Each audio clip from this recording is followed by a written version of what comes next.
Yeah, Wrap It Up Podcast, Elliot Wilson. This is B-Dot. B-Dot, what's up, baby? Feeling good next to a legend. The legend, man. Filmmaker extraordinaire, Allen Hughes, baby. And you know, after start off the top, my other fellow podcaster, our light-skinned brother, Matt Barnes, he plugged me in with you, so I got to shout out Matt. Oh, man, yeah, he was all the Smoke family. Yeah, it was dope. Yeah, dope interview with them. But this Tupac, man, Emmy nominated. Congratulations. Yeah. Congratulations. Yeah. It's been a long, torturous road, so Dear thank mama. God, yeah. Yeah, I finally sat and watched the whole thing last night, and I didn't know I was walking into, I think you said like an emotional 5 hours. Yeah. What made you go with that format and be so extensive? The estate and the family wanted to meet with me, and I was like on this Marvin Gaye journey, getting this Marvin Gaye film ready, and so I had no plans of doing Tupac, and I was apprehensive, not because of the obvious, because I thought I had gotten over that, but just because I didn't want to do another documentary after Defiant ones, which damn near sent me to the hospital. It's just really exhaustive to do those things. You get to know these people.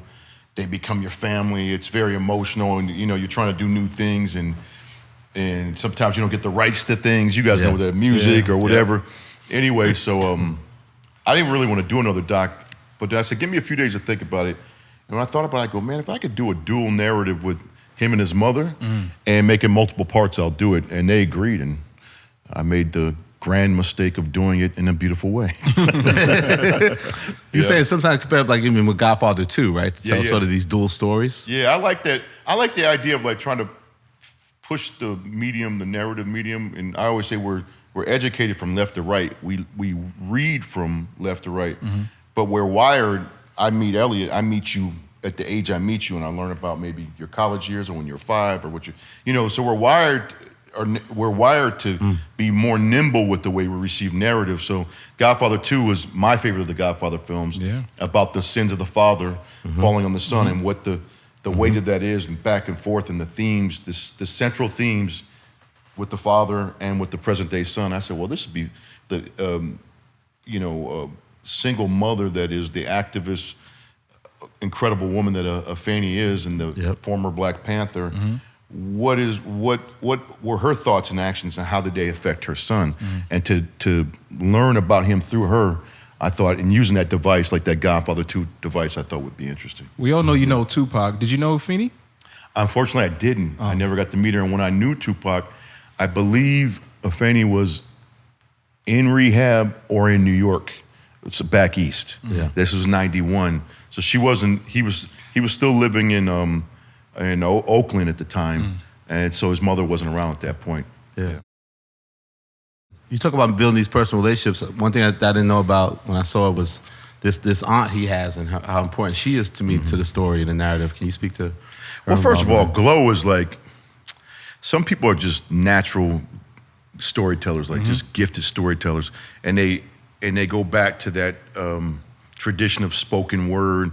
She reminds me of Richard Pryor and crossed with some blues man, and she's just, her story, she didn't have to do that before. She didn't have to hold her family down like that. That was not her role. Tupac was the star, and then it was Afeni, and Afeni was the star first. So Glow was a mother of 6, and is a mother of 6 that supported them, and was the aunt, and was the center, was the gravity of the family and where everyone congregated. But she didn't play the role that she played for us in Dear Mama. She had to step into that role. And you hear her talk about in the last episode, ain't that something? Yeah. They had to pass so we could be here to tell their story. And how beautifully she tells her story is like, it's a testament to someone stepping into their greatness. Because I told Glow, I said, it may not have occurred to you, Glow, but you're an artist. But maybe you never got to be, because you had to, take care of these children and this family and be that rock for people. But the way she tells, how gifted she is at storytelling, I go, and she wasn't nervous either. Usually you turn the camera on like a non-industry person, and they lock up. Takes them a minute to warm up, but no. She looked at me, she goes, you nervous, baby? Right before we started rolling, I said, am I nervous? Then she made me nervous. She wasn't nervous, she was ready. Yeah. She plays a central part in the doc. Was there anyone that was reluctant to speak in the movie? A lot of people, not as many as say 10 years ago. So we had the good fortune of people now with time and maybe a certain amount of healing, because that thing, when a guy like that goes out, the way he went out, it leaves bodies like people just shook and traumatized and emotionally. You lost your friend, you lost your loved one, your brother, your uncle, whatever it may be, your fiance in the case of Kadala Jones. Yeah. And I went and met with her. She blessed the project and signed off on photos, but she's very private, and I really wanted to interview her. Yeah. And Jada was another one. Jada was close, but Jada's Jada. So because I was hoping to more tell the story of Tupac through the women and his life, and unfortunately that didn't happen. But I got this magical touch with Glow. Right. Yeah. Today actually marks 27 years that Tupac was shot in Las Vegas. It's crazy. Are you It's the guys exact serious? day. The Today. exact September when he got shot himself, the 7th. You guys, we didn't plan this, did we? No, just not by at all. coincidence. Wow, Not at all. the fact that I But he didn't told even me know that, last right? night, and I was like, wow, like it's just The fact that I didn't know that driving over here is crazy. Do you remember where you were when you heard the news? No, I blacked out on that one. It's like I remember where I was when I heard the news of Biggie. I'm driving my 5-year-old son to school, and I just remember that moment because my 5-year-old goes, "Daddy, why did they kill Biggie? Why?" It was on the radio. But with Tupac, for some reason, with all that personal history, and I also felt that was going to happen. If you knew him, you felt like people talk about it. He talked about it. I don't remember him talking about it except for in the music, but. So I blacked out. I don't remember where I was. Yeah. You remember where you were? Yeah, I was home. I just remember He was home. I was home, and I remember turning on the radio and hearing about it. I was like, "Wow, this is kind of crazy." Yeah. But we had heard on the radio. Yeah. But I think a lot of us in New York, at least in my community, we didn't think he was going to die because he seemed almost invincible. He shot the cops in Atlanta. Like Right. Pac got into it. Pac got shot. Like he got shot before. He's going to survive. We didn't necessarily think he was going to pass away. So when he died, 6 to 7 days later, that's when it hit everything that was like shocking again. Like it was horrible that happened, but it was almost like another thing had to happen for it to be a reality. Like we just didn't think. No, you're right. He was so, in his own time. He was mythical. Yeah, exactly. So, Yep. And because the Quad Studio thing, I said this a few weeks ago. Also, at that time, it wasn't a reality to us that one of our stars could be taken from us because it had never happened before. Only with someone you were friends with. I want to talk about Eazy-E. Yeah. That was kind of the first time when we kind of lost like this superstar, like, and it just seemed mysterious and like, oh my God. You don't think Skylar Rock kind of set that? Well, that was he was the first. Okay. Yeah, shout out Skylar Rock. He was the first prominent person in hip hop to be be murdered. But still, at hip hop at the time, you had to know about BDP and Boogie Down Productions, and if you didn't know, then you weren't a real true hip hop head, obviously, right? And you would know about Skylar, but the world at large didn't really know. But it shook the culture. They were starting to break through because it was on their first album. Yeah. That's right. And Eazy, in the case of Eazy, my first real mentor. At the same, I think I met Tupac later that year. I remember where I was. I was at El Torito in Beverly Hills, right down the street from where William Morris is now, Mr. Chavez, with Chris Tucker when I found out about Eazy.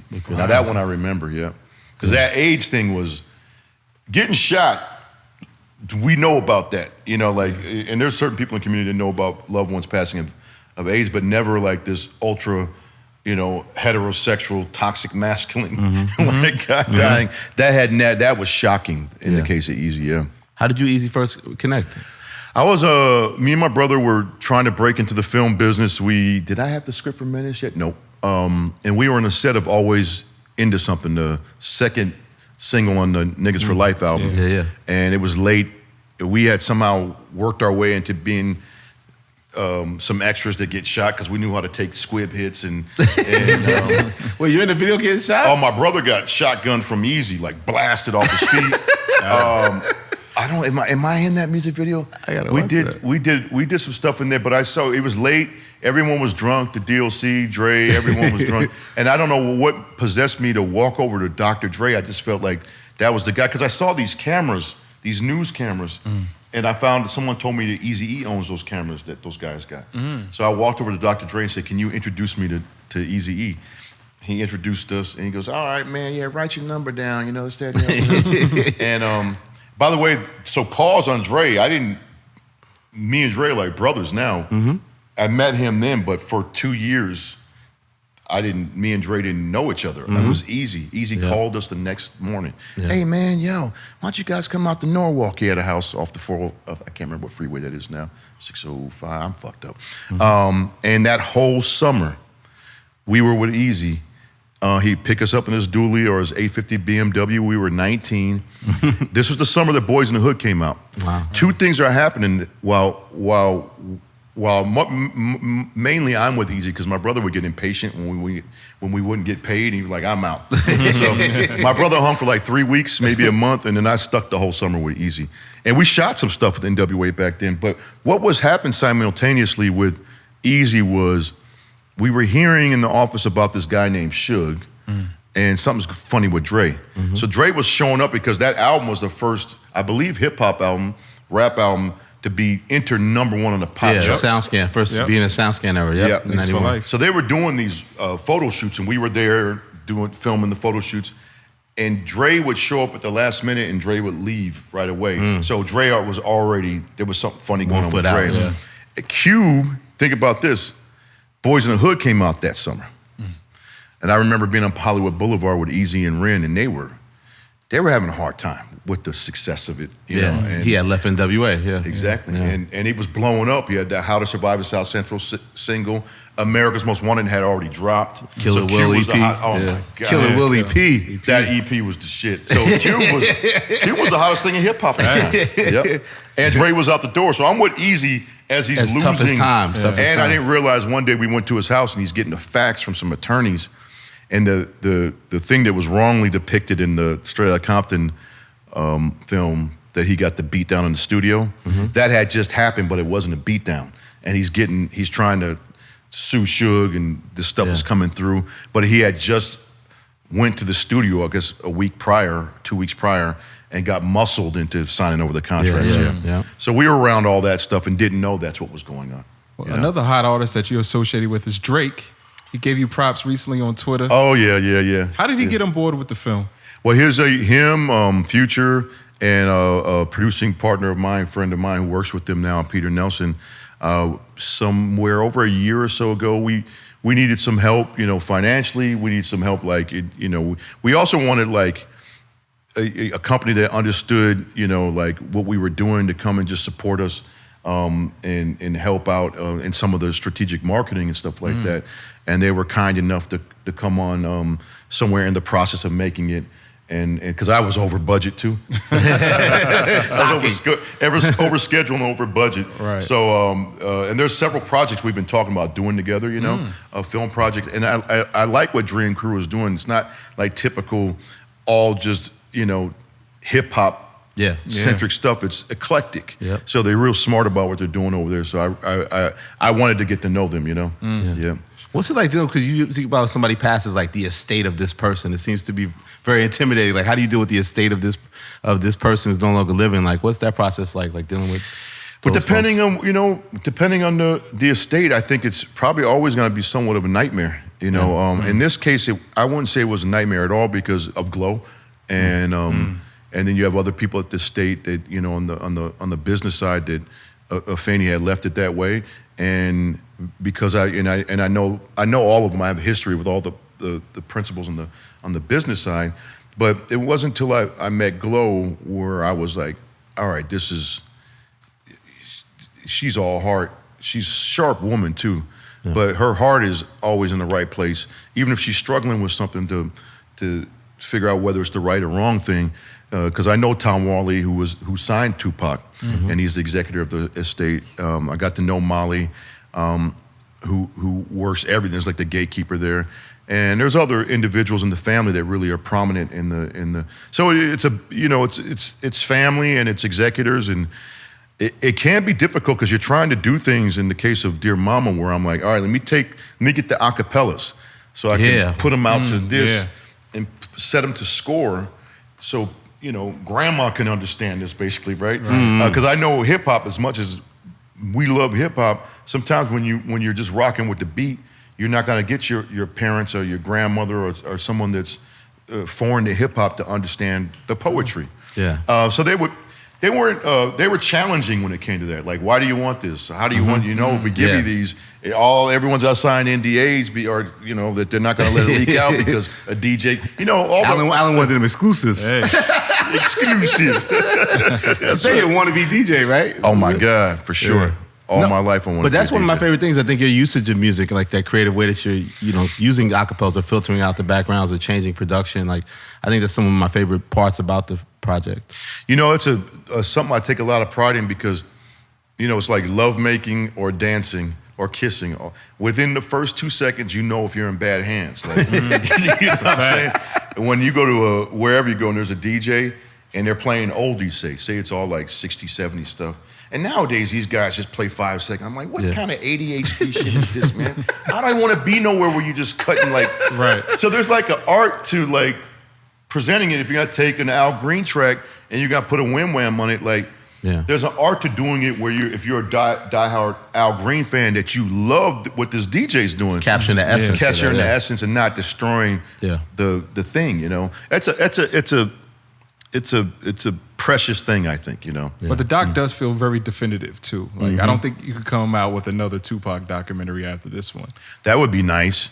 there's been so many, Yeah, right. Yeah, speak to that. Did you feel like, wow, there's been so much on this guy? Like, how besides the do narrative idea, what was your thoughts of like how important it was to get footage nobody had never seen, or just the idea how to tell this story in a way that people may not have known all these different parts of it? That's critical.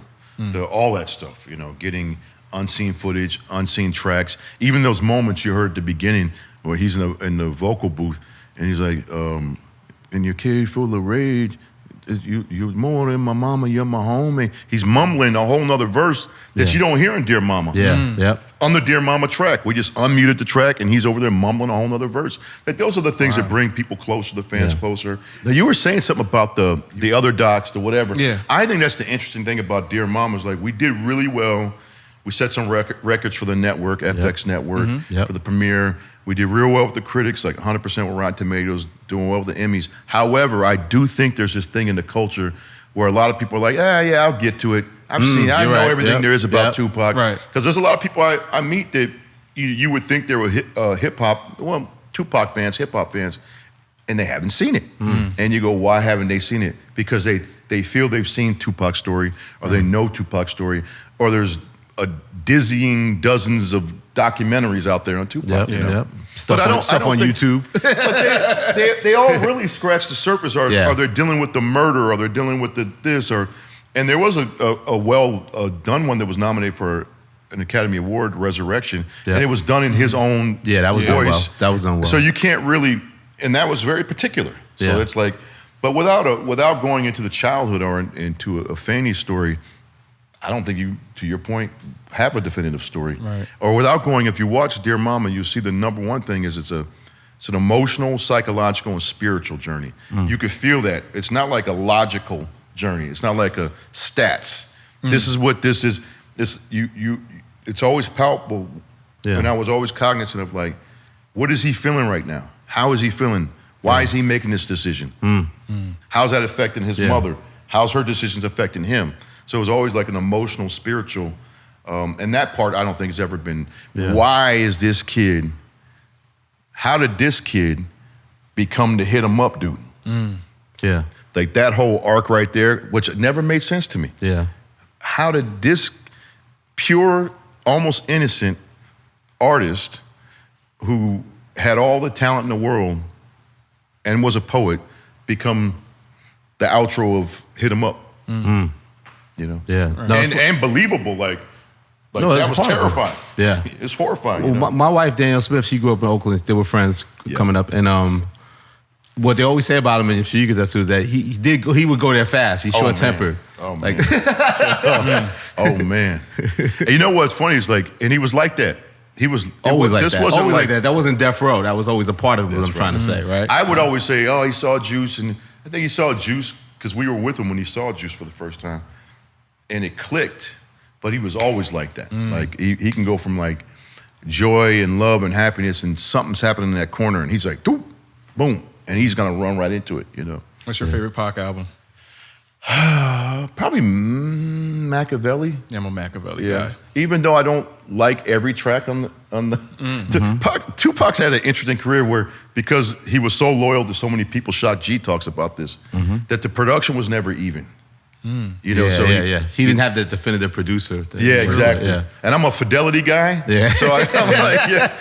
I think Johnny J kind of was a little bit. No doubt. In the beginning, yeah. But if you listen to All Eyes on Me or Me Against the World or Strictly for My Niggas, especially Tupac Just Now, they're like Brenda's Got a Baby sticks out on the first album. You're like, wow, this really sounds, this is well produced.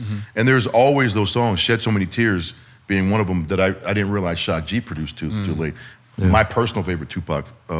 But Machiavelli, there's something in the spirit of that and what he's saying where certain people, certain hip hop artists, it never rarely happens. Like he went to another, I don't know how to describe that. That blasphemy and Hail Mary. What the fuck is this? This is, I remember hearing that the first time going, this is like beyond heavy metal rock. This is, there's this chanting going on. There's this spiritual wicked thing going on. It was another level. Almost. It's tribal. That's a good way to describe it. Tribal. Yeah. Powerful. But even the Dogg, I mean, not to draw too much, when I heard him up, it was like, that was different than any diss song you had ever heard before. When you heard him up, it just was like, okay, this is real life. I never heard anyone put it that way. This is real life. He captured that. Because up until that point, No Vaseline was the definitive. That was his close. That was skating. I know LL and Kumo D had some whatever. Who am I forgetting about too? There's so many of them, right? Yeah. But No Vaseline was the most personal one we had heard, I believe. Someone said, one of these journalists in one of these hip hop documentaries, God, that sounds so dismissive, Alan. Alan, don't say one of these. That's how we feel about everybody else, Alan. Don't worry.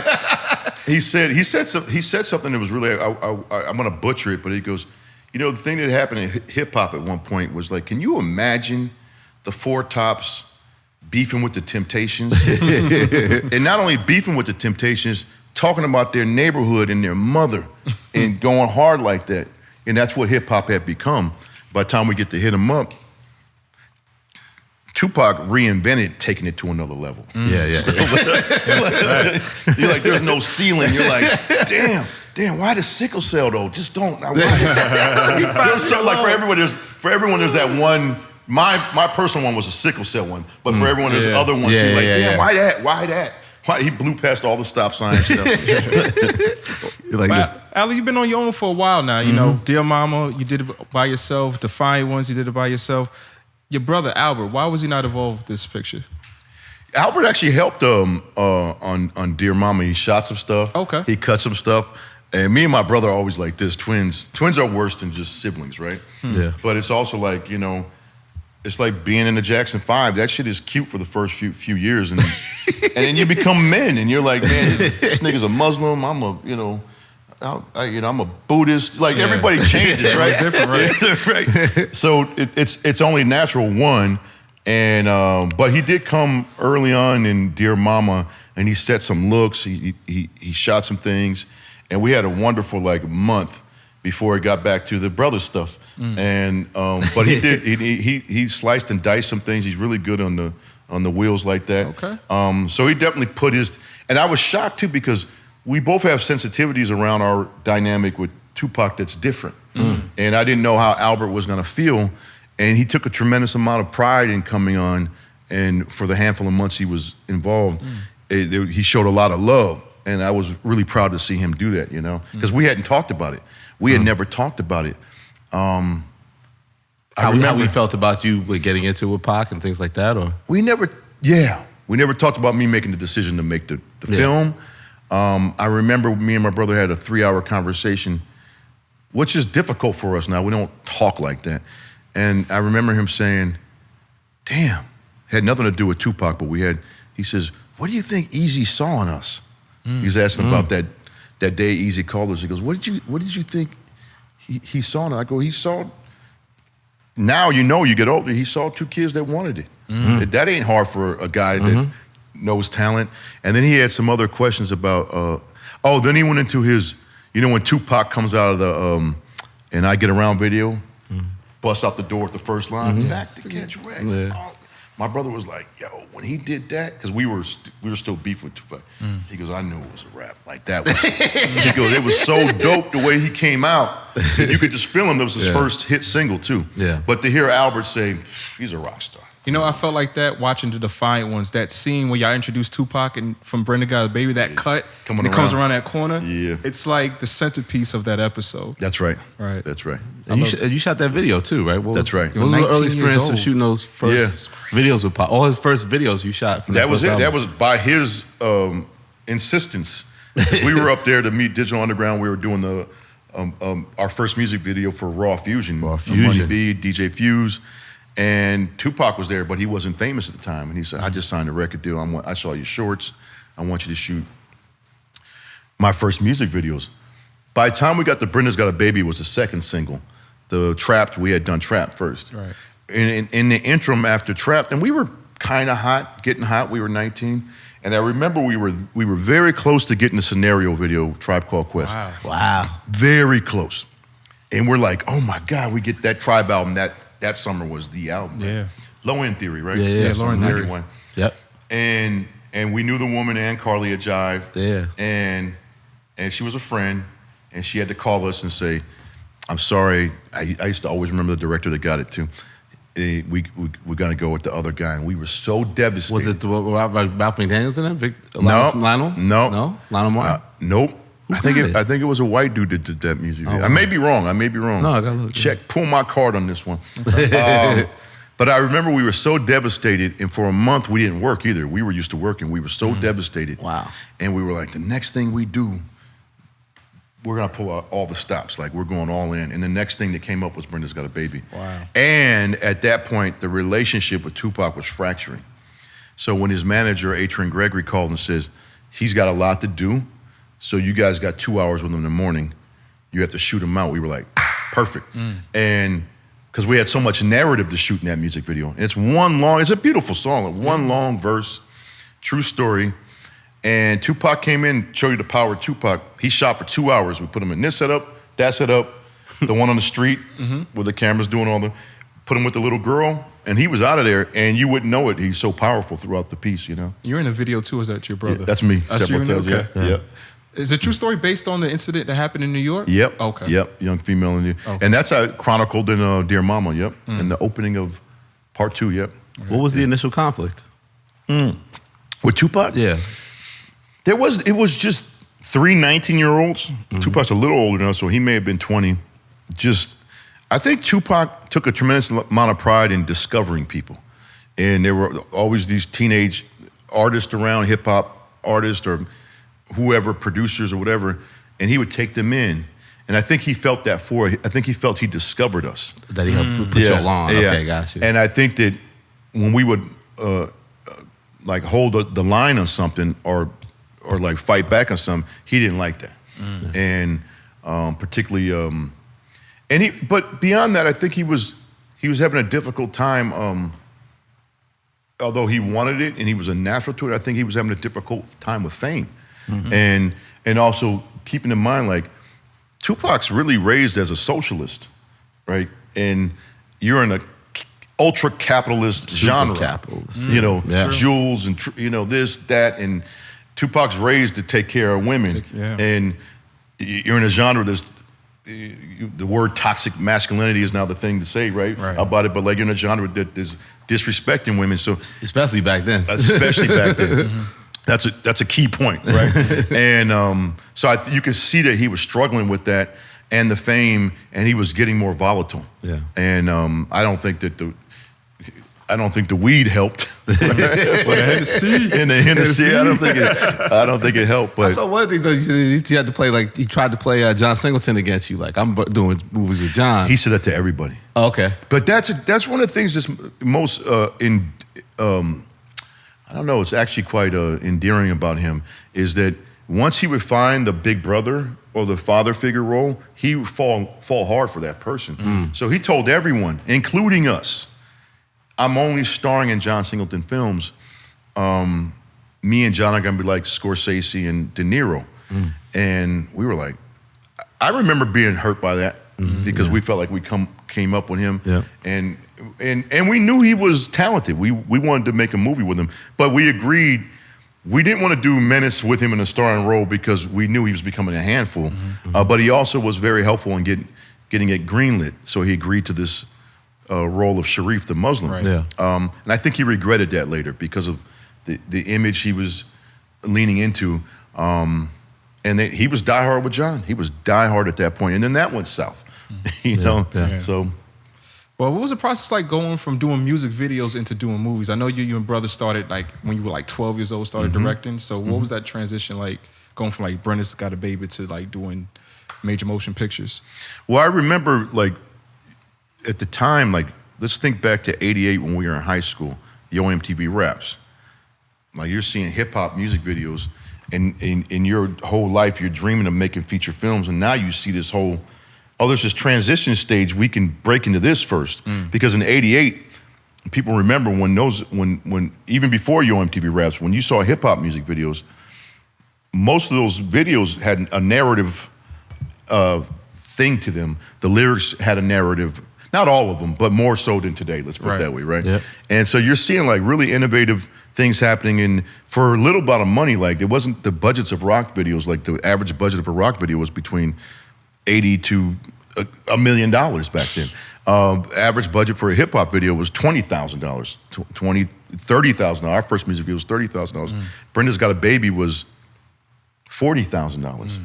So there's this incredibly inventive storytelling going on, and this camera work and these lenses and things that you're like, wow, there's this thing called hip hop music videos happened while we were on our way to dreams of features. And so I remember the biggest thing we said to ourselves was, don't get trapped too long in the music videos because you'll develop a lot of bad habits. You know, continuity being one of them. I notice a lot of people that do music videos for a long time, they get into movie sets and they don't even understand like with a script supervisor and like that you can't, the water is here, it can't be here now. Yeah, this stupid shit, right? That you gotta know. The details. Working with actors.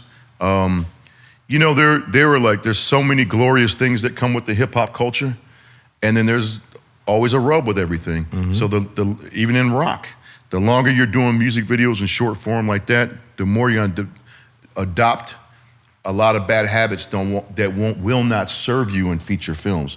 So we were like, let's just do this for a year, and thank God we got lucky, and it was under a year. We had done like 22 music videos. Wow. Yeah. And it was easy to make that transition because before we did the music videos, the shorts that Tupac was referring to that he saw when he wanted to hire us was the same shorts that got us hired for our first music video. One was called The Drive-By, about a drive-by. And one was called Menace II Society, no relation to film. Yeah. Both black and white, both felt like Raging Bull, both incredibly dramatic and in the use of music and stuff like that, you know? You mentioned Menace II Society is one of my favorite movies of all time. This year marked 30-year anniversary of the film. Damn, I didn't say that. Hard anniversary. Hard anniversary. Why do you think it's still revered after all these years? I think the energy. I think it's probably one of the only times where the lunatics were running the asylum. We're 19, directing a film about 18 and 19-year-olds. So it had a hectic, visceral randomness to it. I remember in the middle of shooting, we had to come to the set and put a moratorium down on like saying nigga. Because we're watching the dailies and then nigga. And I remember sitting with MC8, Lorenz, Tyron Turner, my friend Ryan Williams, and going like, you guys, we're gonna do some takes. we can say nigga, but just not like as commas, periods, question mark. Right. And okay. And I remember it lasted like a day, right? And I also remember when the movie came out, we officially broke the nigga record, which was held by Roots for all those years. Wow. And it was, I don't know how many, it was 387. I don't know if it was 1,000. I can't remember what the number was. It wasn't a record I was proud of holding, but we probably still have it to this day. But to the point of your question, I think there was when youth is wasted on the youth, as they say. And what you don't know. So you're just firing. And I think there was a manic energy to the film, and and some critics said a lyricism to it, you know, because a lot of it was ad-lib too. God bless Tiger Williams, who wrote a great script too. I don't give him enough credit, and I should, because without the fundamentals of like the beats and the characters being flushed out. None of it matters. Yeah. But there was a lot of it was ad-libbed. Or we would do the script and go, all right, throw that out, let's do this now. And it was in the time that it was happening. The movie's about the time that it's in. So it's crazy that you and your brother were only 21 years old. Did you guys, speaking of records, you guys hold the Guinness World Record of the youngest directors in a major motion picture? It's the only time I get arrogant. We were 20 when we made the crazy. film. 21, we got the Guinness Book of World Record for the release of the film, and I was always pissed, like, damn. It's 21 years old, and it said 21 years old. And 57 days or something like that. Yeah, I'm like, but we made it when we were 20. Like I wasn't an adult. Like 20 was like 31 back in 93, though. Like adjusted for inflation. That's hilarious. By the way, it's like that generationally. I used to always say, I'll be a man when I'm 35, and I got to 35, I go, why ain't I a man? Nigga, Clint Eastwood is from your granddaddy's, like when he was 35 doing spaghetti westerns, they were milking cows, plowing fields, getting their ass whipped by, bottles and shit. It's a different experience, right? So Were there any battles with like censorship or powers that be to get such a like authentic film out there? Oh, hell yeah. There was a gentleman named Jack Valente who was the head of the MPAA, the ratings board. And by the time he was an elder gentleman, but he goes back to the days of like J. Edgar Hoover. And you gotta have, they kept giving us an NC-17. Wow. They kept giving us this is in 93? 93. Yeah, wow. Yeah, now check this. Now my mom always said, you should have been an attorney because I come up with like arguments, right? And I'm like, Schindler's List was out that year. I'm like, you guys are telling us to take shit out of our film that's in Schindler's List, like the squibs, heads blown up. Like there's like 30 of them in this movie. No, I say it's some nigga shit too. It's always like you guys can't do it because there's different standards. Yeah. So I had to fight, and eventually we got it there. But when Criterion Collection did the Laserdisc, that's the NC-17 version. If you ever get the Criterion disc, now it's streaming Criterion Collection. Yeah. You'll see. It's mostly about the blood. And the shit coming out, Yeah. But the reception was so amazing. In 1994 at the MTV Movie Awards, you guys beat out Jurassic Park, The Fugitive, Philadelphia, Schindler's List for the Best Picture. Yeah. Like, and Cisco never gave it 2 thumbs up. Yeah, beyond. What was like, how did you guys respond to that? That one, I remember telling my publicist, you read that list, you're like, 2 Spielberg movies. By the way, 2 definitive Spielberg movies. Matt, the biggest movie of all time at the time, Jurassic Park. The Fugitive, which was a massive film. Philadelphia, critically acclaimed, Denzel and Hanks. There's no way we're winning, and we're not showing up to the MTV Movie Awards. And I remember my publicist calling a week later. She goes, you guys should show up. You should show up. I said, no, we're not, Stacey, unless they tell us we won. We're not. She's like, I'm telling you, you should show up. And I'm like, oh, okay. I guess she knows something. Yeah. And it was shocking. But I also remember when we won, when we got backstage with the press, it was salty back there. Really? It was salty back there. I remember me and my brother being taken aback by that. But before we went back there, Tom Hanks pulled us aside. And he goes, listen to me. He goes, you guys don't ever let anyone tell you to do anything that's not you. Just be you. Just stay you. Don't let anyone knock you off of who you are and what you're doing. You guys got it. And I remember that was like a big deal to hear that from him. Like, don't be who you are. Don't try to be something else, Don't let this business take you out of your whatever. And then we went back to the press room and they were salty. Wow. They were salty. They wanted to see Spielberg. That's what it is. Yeah. But you guys had Sam Jackson, you had Charles S. Dutton at the height of rock. That's right. The hunt is on. You're the prey. I hate that scene. What? I hate that scene. I love that scene. I hate that scene. You hate the scene? Yeah, wow. It's in the trailer and everything, and I hate it, yeah. How do you hate it? It's corny as fuck. It still applies to today. It does. I mean, he's saying the right shit, don't get me wrong, but like, now I know I'm a better director. I'd be like, all right, Charles, just throw that away. We call it, throw it away. Don't put, I don't know. I would have been maybe more subtle, but maybe it wouldn't have worked. He's a great actor. So those guys were holding us down at the time. Bill Duke as well. Bill Duke, yeah, right. Those guys were holding us down. Like they had instincts that, we didn't know what the fuck we were doing. I think sometimes that gets lost in the movie is like the amount of rappers you had in there, right? So you have Too Short, you have Sophia who plays Harold, MCA, AWACS. Did you know those guys DJ could Pooh? act? DJ Pooh? Yeah. Exactly. Not DJ Pooh. Pooh Man. Pooh Man. Yeah, Pooh Man. Wow, Ooh, Pooh I'm glad Man. I corrected that. Yeah. Yeah. Did you know that they could act? Like, why No. did you cast those guys for those roles? We knew MC8 can possibly because he came in an audition. Okay. We had done like two short music videos, and Short's a pretty laid back guy, so it wasn't like, and Short wasn't trying to be an actor, but we love Short. We're like, oh, let's put him in the. Who else did we mention? Saphir, I knew personally. I knew he wasn't afraid of no camera. That was gonna be State easy. Warriors. And that was like his first. That's his first role. Yep. And Pooh Man. Pooh, I think is in prison. Oh wow. Somebody should check the record on that. I think, he was a natural. I mean, look how many Bay Area people we brought down from Menace. So Saphir, Pooh, and Too Short. Yep. Yeah. I also like that you say what we were talking about back then, especially like what's the message of this black film? And you said this is about a message. It's a statement film. Yeah. Yeah. Big difference because that was what differentiated us from Boys in the Hood. And John, as he should, proudly was like, there's a message there's a message I'm trying to get across. I'm like, so you naturally got to go, what are we doing that's different? And we were never, and to this day, I'm not a message guy, I'm a statement guy. Like, this is the statement, or this is the question I'm asking. There's no message, And maybe I'm being semantical, but I think it's like as you learn as a grown woman, a grown man, like there's a big difference between reacting to something and responding to something. And in my wisdom now, I would prefer that I respond and not react, because reacting is going to get you shot, right? Get you fucked up, right? So I think that's the difference between messages and statements. I think a message is for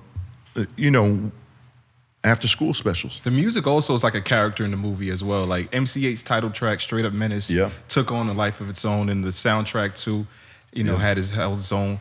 Like, did you guys have hands in that as well? 1,000%. It started with that because I made the Back to Jive Records. I took it to. Me and my brother both were EPs on the soundtrack, but everything starts with music for me. So A&R'd the whole album or whatever, but like a lot of the tracks, like personally, and I remember the thing that hurt me the most, and I'm gonna air them out right now, is Jive Records, Barry Weiss. We made a deal that R. Kelly, this is before R. Kelly was really big. He only had one album out. He's gonna give us an original track for the soundtrack. So I flew to Chicago because R. Kelly and I, our attorney, business manager, was the same guy. Gave him the Menace VHS tape, and the next day I came back and he had a song for me that he wrote to Menace. And I listened to the song, I go, oh shit. This is how involved I was in the soundtrack. I called Barry Weiss at Jive Records. I said, I just heard R. Kelly's first #1 single. And he goes, oh shit, I can't wait to hear it. A week later, he calls me, he goes, I got good news and bad news. The good news is you're right. This is gonna be his first #1 record. The bad news is it's not going on the soundtrack. Wow. It was Bump and Grind. Wow. And if you hear what he's saying at the opening of the song, he's talking about Kane. My body's telling me yes, but my mind's telling me no, but my body's saying yes. Wow. It's talking about Kane because of Jada's character, Ronnie, and his father figure, Purnell. Yeah, that's what it's about. Wow. Yeah. Mind blown. Wow. I've never said that publicly, but that's what that was. Yeah. Wow. Yeah. And it was a massive hit for him. Cause Honey, His first hit. wow. Okay. Was it Honey Love, the scene that they used? Yeah, because we took it, because that was already the hit, like the successful music. So we had to put that in there. Let Allen Hughes. Yeah. Come on, man. That's exactly, because you can use any of his music. Right. But this one, because that was what was meant to be in that scene. Wow. That's what was meant to be in that scene. But he wrote it to that scene. Wow. Yep. But I love how the music does have a life of its own. Like even the Al Green scene when they're in the car with AWACS and they just saying, yeah, like a little bitch right now. Yeah. So, I love that. One last thing on Menace, I think another good point I saw you say somewhere was like the same thing with Pac, that you don't believe in the ending something, don't end it pretty, don't glorify the death. How important is that, you think, in the storytelling? It's funny because Spike did it on the nose at the end of School Days. Wake up! Wake up! And that's really that's what you're really saying. You're really saying, wake up, America. Wake up, America eats its young, but its young will eat America first, right? Left unattended to. Yeah.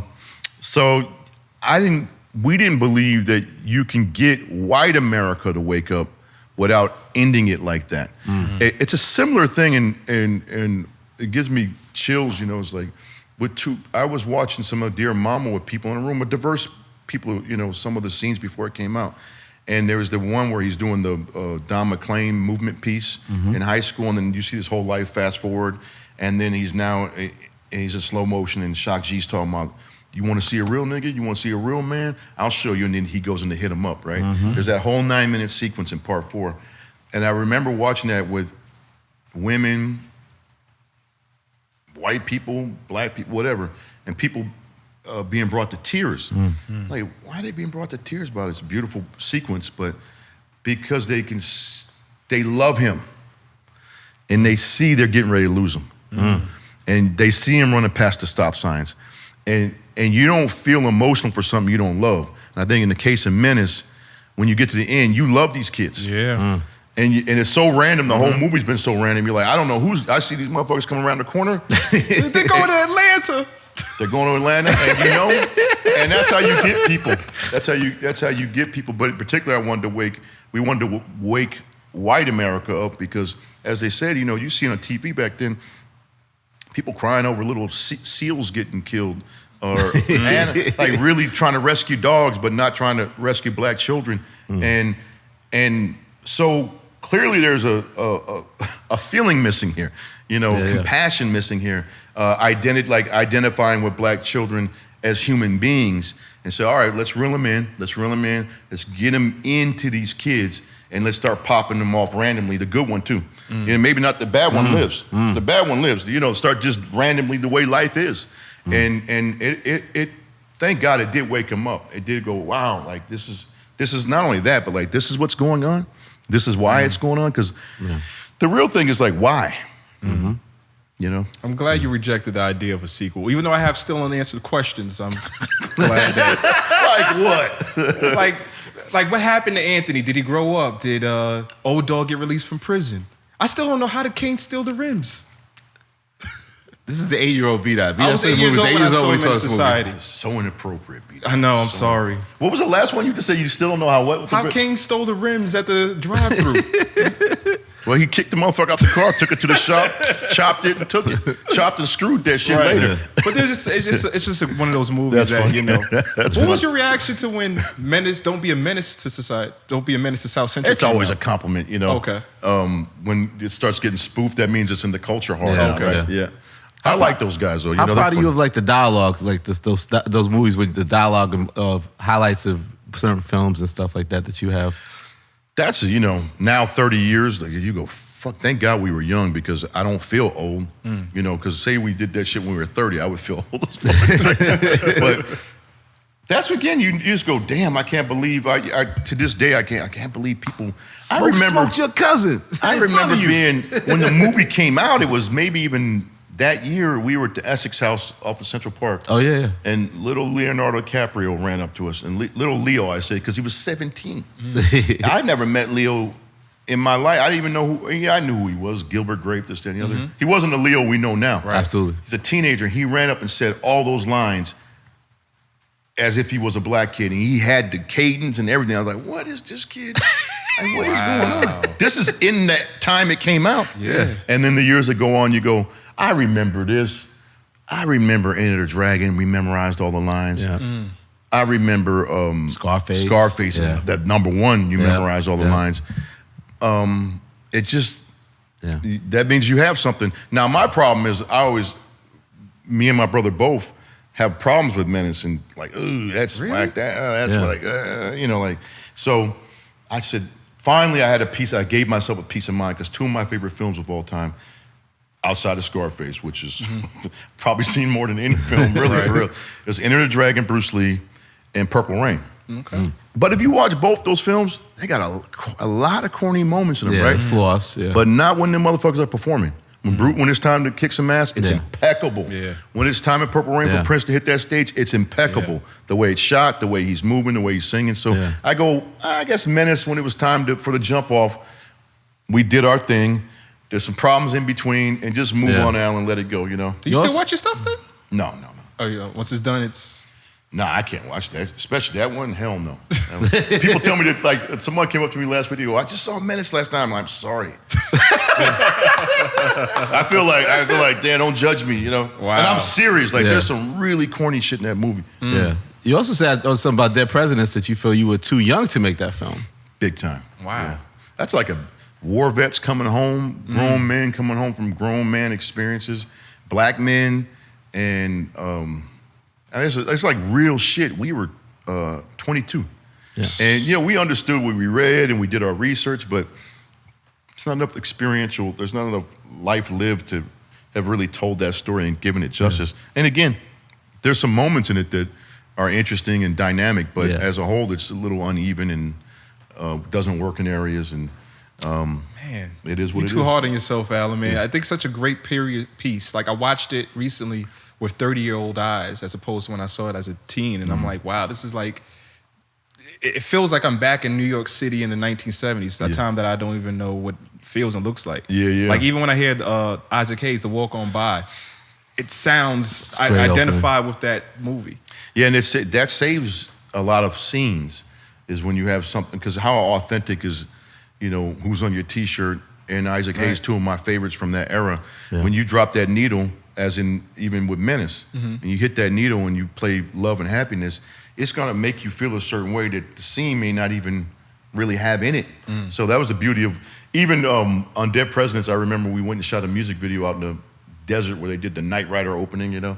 We did Walk On By, and we brought Lorenz, Chris Tucker, and Nabushi Wright, and Isaac Hayes. And we found the June bug glasses he used to wear, and we shot a music video to a song 25 years after the song. Wow. And Isaac Hayes looked exactly the same.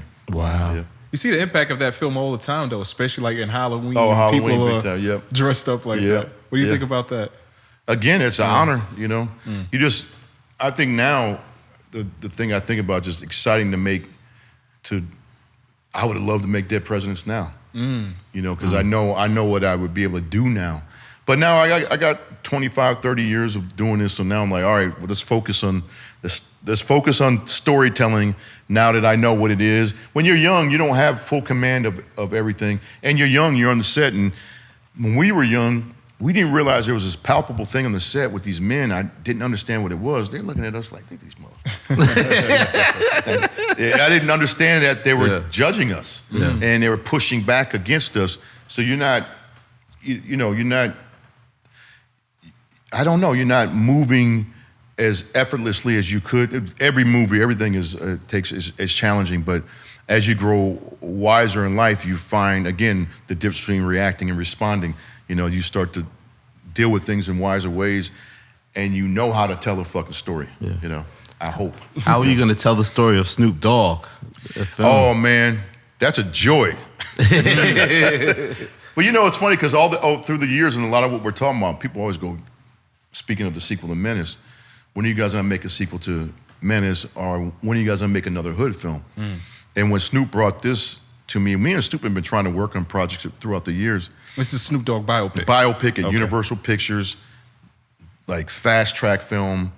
He made a big deal with them with his life story rights. And I was like, wow, now here we have something, because we get to do a hood film, but it also goes past the hood, transcends the hood, and is inspiring ultimately, right? You got a guy that was the rock star of that era, and in the same era, he's on trial for murder. And thank God beats the case. And then you got all that little window where Snoop dimmed his light for Tupac. I never understood that back then. Like, I remember Snoop just dimming his light and letting Tupac shine when Snoop was the guy, you know? And then what happened after, and what happened with Death Row. But the movie's Snoop Dogg, 17 to 27.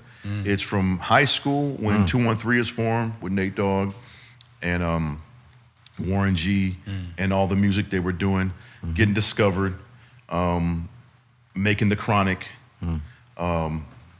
Doggy Style, and then Tupac, Death Row era, and Snoop out, kind of, you know. So it's like, it's 10 years of Snoop's life. Has he begun shooting it? No, right when the strike is over. Oh, right, the strike. Back to work. We got to solve this strike. We got to date this podcast. When the strike is over. Who do you cast as Snoop? That's the $1 million question. In fact, I thought about this last week. I said, I got to call the executive at our executive at Universal Pictures and say, you know what? Even when the script is perfect, which there's no such thing as, we cannot go into production until we're sure about the Snoop. Don't be half-ass, he kind of is right. Like, we got to be like, holy shit, this guy's Snoop. Or don't shoot the film because he's so singular in just the sound of his voice and how he moves and whatever you go. And you don't want it to be a mimic. So he's a hard one to crack, I think, for an actor. That's a difficult one, yeah. Maybe an unknown. Maybe an I would prefer, Yeah. He has sons, yeah. I don't know if any of them is tall as Snoop, though. That's the other thing. Snoop is tall. Right. Yeah, it's interesting. You're from Detroit, born and raised. Well, not raised, but you came to LA at, 12 years old? Well, I left when I was 8 when you saw Menace. Okay. Right, when you was 8. Yep. And coming from LA, coming from Detroit, that has to be like a culture shock, though, right? What was that transition like for you? It's like anyone from the East Coast or the Midwest when you see these palm trees. And you see these palm trees, and then the second thing you say is, where's the snakes at? We thought a snake was everywhere, right? It was a trip, but it was an easy transition because in Detroit, like Chicago, in any place back then, those winters are brutal. Yeah. So we were happy to be here. And we came here to be in front of the camera. We thought we were going to be little child actors or, Wow. And we started auditioning for Oscar Mayer commercials in between the big-ass noses and the lack of talent. That sputtered out really quickly. Oscar Mayer commercials back there with his shit. Yeah, my had a second My balloon name? had a first name, yeah. Yeah, we were like this, it was fucked up. So, but we were out here. We had some, my mother's family was out here, our Armenian family, some of our Armenian family was out here. Yeah. So we came to be with family. And it was great. I don't remember culture shock. I don't remember because how could you be shocked by not being in a cold-ass, snowy winter? Right. Yeah. Detroit was fucking...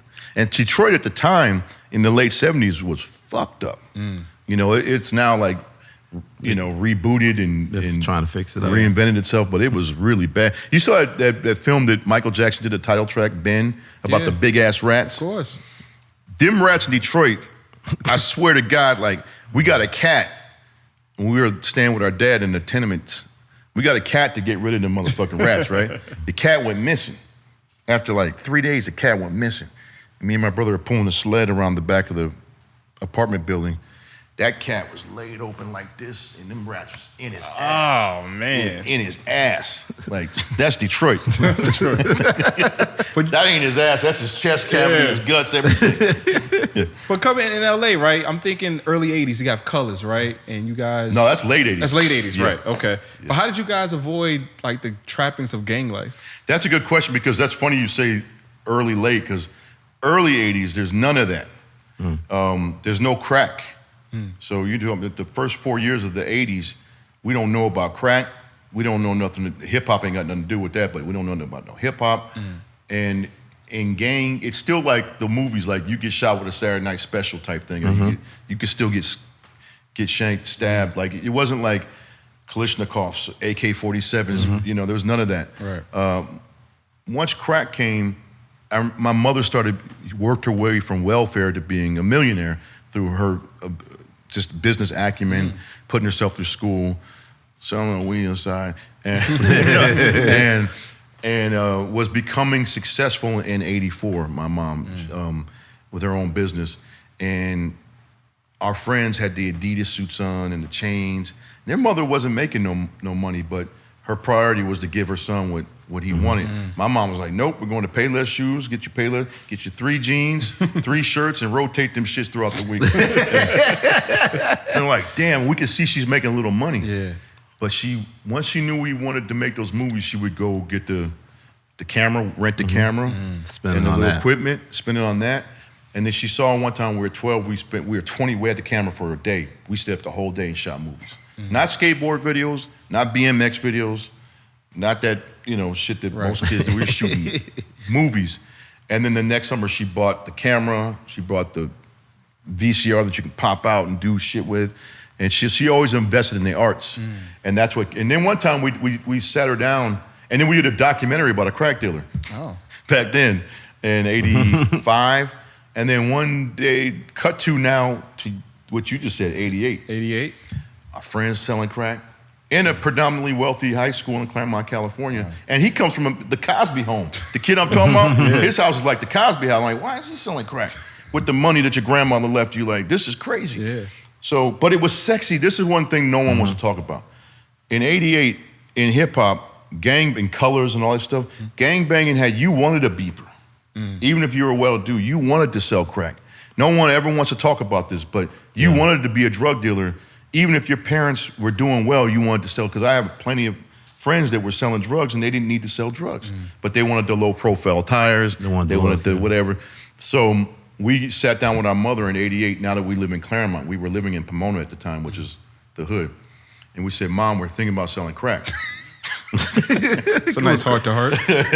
And she's like, no, why? You know, like, going to this wealthy high school, all the kids got BMWs, and which they did, Mercedes, and we got this piece of shit. And, I was getting ready to name my friend. I don't want to throw him. I go, my man's over here, he got the shit. She's like, what do you need?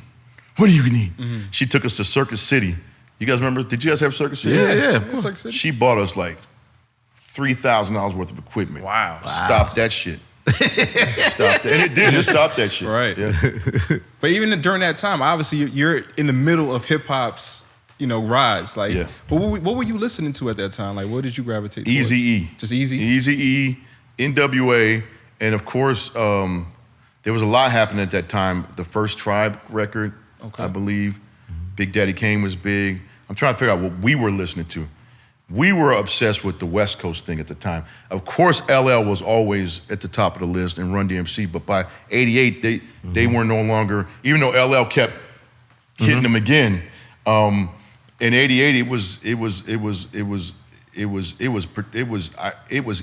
and NWA, and it was the DOC. The DOC. And I'm trying to remember who else I was fascinated. Just those on repeat. Yeah. I'm not gonna act like it was very eclectic back then. How proud is it now? Like, is he covering all the West Coast giants with Pac, Dre, Snoop coming up? Like, you become that person who's told these people stories. I never even planned on that, but it's cool because, not only us all coming up in hip hop culture, but, if you just move hip hop culture aside and you go 20, 30 years ago, when we were teenagers going into college, you didn't get the opportunity to tell your story, to tell your stories. Yeah. In the 80s, we didn't have the opportunity to tell our stories or control our stories or to control the narrative. Barely ever. There were some exceptions. Gordon Parks, Spike Lee was coming on it in the 80s there. But if you sold a script or you sold something, or particularly say it was about, we didn't have any hip hop history, so what would you be talking about to that? But if you were wanted to tell the Miles Davis story in '85, you're not getting that done. And if you're lucky enough as a black filmmaker, they're not letting you. They're controlling everything, right? True. So it's surreal to be here now. They say hip hop's turned 50, but hip hop's really turned 35. You know what I'm talking about? As far as like the prominent thing in the culture where everyone like, yo, this is, unless you're from New York, and you were back then, we didn't hear that shit in the early 80s. There's little stuff that got to us, but it's surreal to go from Tupac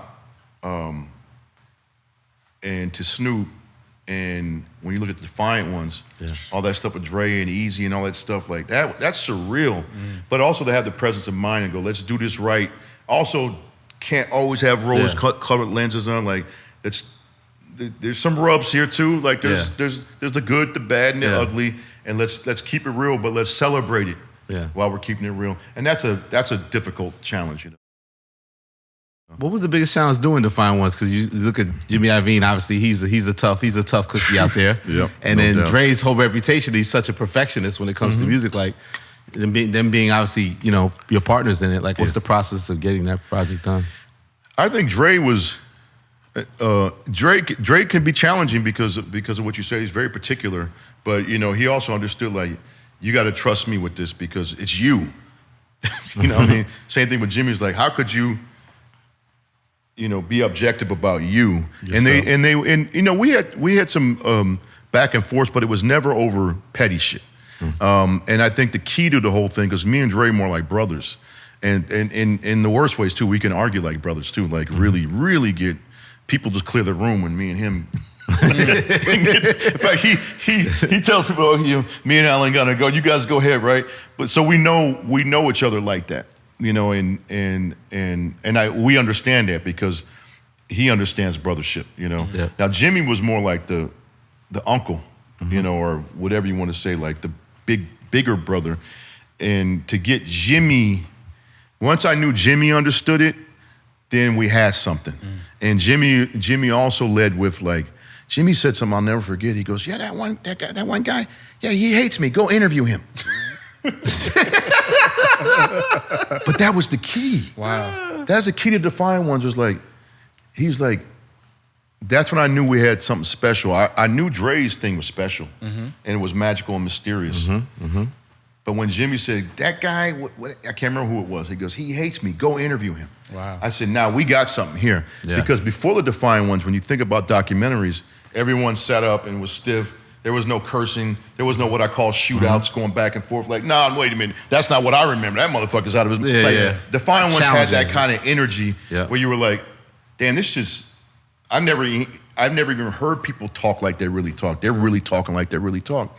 And I give Jimmy credit for that because he set the tone. Because if your subject is closed off, especially the white half, then you're gonna have a problem, right? That surprised me too when I watched it. You had Dee Barnes there. I was like, how did you convince her to appear in the God bless her. Dee, I said to her, Dee, I understand. You don't have to tell me anything. I get the whole thing. I said, but I would like to have you in the narrative before the thing happened, because that thing can't define your whole life or define his whole life, because you were in the culture strong. Right. Years before this incident happened. And I want you not only in the narrative as a critic of it or a journalist in it, speaking to what it was in the late 80s, but also you had your show and then the guys broke up. There's a whole bunch of stuff that happened that had nothing to do with that. So I think she was moved by the fact that she was being acknowledged as far as being part of the culture. And it wasn't just this violent thing that defined her journey. There was a whole thing before and there's a lot after. And she was kind enough to do it because there's a lot of people that wouldn't have, and I've always been very grateful to her for doing that. Yeah. And you know what? To be frank, like, in the case of Dre's legacy, that was a really forgiving thing she did, and it was selfless, and it brought about a lot of healing, and I can only give her credit for that, Cool. Marvin Gaye, before we get out of here. Shit. I need to tell the Marvin Gaye story. Jesus Christ. Good luck with that, buddy. Raekwon. That's a dark one, huh? Raekwon has a really good song called Marvin on his last album, The Wild. It's like, talks about from the beginning to the end. Really? So you should check that out. Marvin Gaye. It's called Marvin. It's new? No, it's His last album, a couple years ago. About 5 years old. It's called Marvin on The Wild. And it's about Marvin Gaye. I encourage you to listen to it. See, I'm gonna be frank about Marvin Gaye. I gotta Raekwon. I was meant to do Marvin Now, and then before the strike, there was stuff that happened at the studios. People bought the company, things moved, whatever. But I said, man, when Snoop came to me with his story, I'm like, I know this story, and I've done music in docs. There was a lot of music. I keep looking at my man, Al.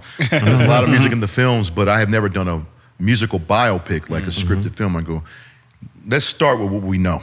We know this one. Yeah. Because Marvin is so complex, not just the narrative, but sonically, what he is Mozart of vocals and vocalization. People don't realize, and they say he was schizophrenic, and schizophrenia is not all one thing.